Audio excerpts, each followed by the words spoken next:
Сайн байцгаана залуучуудаа, та бүхэн 6 дахь хичээлээ хүргэж байгаадаа таатай байна. За энэ удаагийн хичээлээр би математикийн үйлдэлүүдийг хэрхэн Java дээр гүйцэтгэдгийг харуулъя. За би эхлээд нэг тоо гараас аваад түүн дээр хэдэн математикийн үйлдэлүүдийг гүйцэтгэж үзүүлье. За би эхлээд ингээд хэвлэж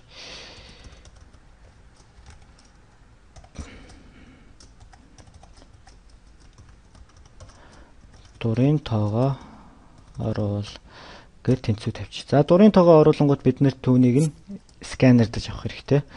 За сканерын хувьсаг зарлая. Сканерын гэсэн хувьсаг зарлчи.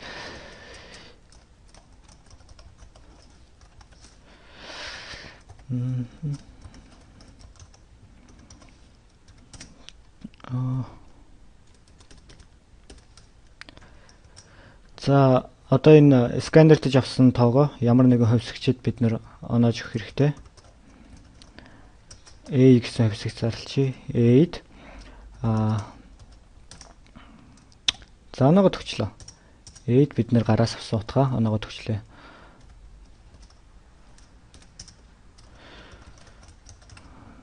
За би үр дүнгээ шууд хэвлэх болохоор эхлээд хэвлэх командыг эхлээд биччихье. За математикийн үйлдэл бичгтээ хамгийн түрүүнд mat гэж бичдэг байгаа. Тэрнийхээ m үсгийг томоор бичгийг анхаараарай. За зэрэг төвшүүлээд одоо хэвлэж үзье. Зэрэг гэдэг чинь power гэдэг үгний эхний 3 үсэг болох pow гэж бичээд. За a бол бидний тоо байгаа. b бол бидний зэрэг. За би куб зэрэг төвшүүлчихье. За үүний нэг адил би энэ чи язгуур авч үзүүлье. Mat гэдэг маань хэвээрээ байна. Квадрат язгуур бол a square t буюу square root гэсэн үг. За гүцээ. За програм ажиллуулад үзье. За дурын тоогоо оруулна гэж байна. За би 9 тоог оруулчихъя. За 9-ийн куб маань 729, 9-өөс квадрат язгуур авахаар 3. За одоо нэг тоо бодож үзье. Маш энгийн тоо. За 2 радиустай тойргийн уртыг олох. Одоо тойргийн урт буюу одоо энэ хар хүрээг одоо задлаад дэлгэхүүл хэр урт вэ гэснийг л олъё. За энэ бол томьёо маань байна. За r-ийн квадрат гэдэг маань нөгөө талаар диаметр гэсэн үг. P гэдэг бол математикийн томьёо, та бүхэн мэдэх бах. За би энийг өшөө дэлгэрэнгүйгээр P-г үзүүлье. За одоо энэ чи та бүхэн харж байна. Нэг нэгж диаметртэй тойргийг өнгөрүүлэхэд тэр туулсан зам маань 314-тэй тэнцдэг байгаа. Өөрөөр хэлбэл нэгж диаметртэй ямар ч нэгж диаметртэй тойргийн задлаад хүрээгийн дэлгэхэд бол 314-тэй тэнцдэг ийм математикийн тогтмол байдаг. За түүгээр үрчихэд энэ тойргийн урт маань гарах юм аа. За одоо хэдүүлээ бичсэн програмаа жоохон өөрчлөе. Дурын тоогоо оруулна гэдгийг радиусаа оруул гэж биччихье.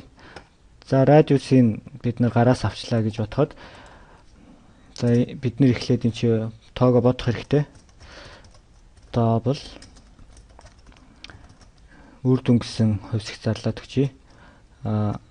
Түүн дээрээ бид юуг отгоо нөх вэ гэхээр гараас өгсөн радиусын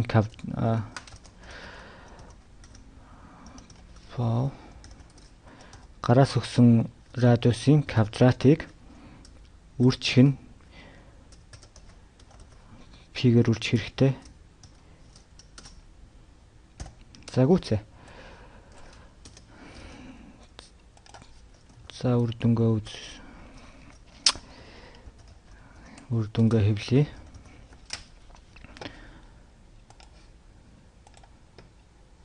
За радиус оруулъя 2. За 2 радиустай тойргийн урт маань 1256.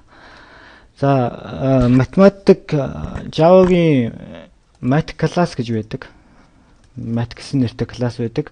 Та бүхэн энийг нэтээр хайж олоод түүн дээрх үйлдэлүүдийг үзээрэй. Математикийн бүх төрлийн үйлдэлүүд байгаа. За дараагийн хичээлээр уулзлаа. Түр баяртай. Та бүхэнд амжилт хүсье.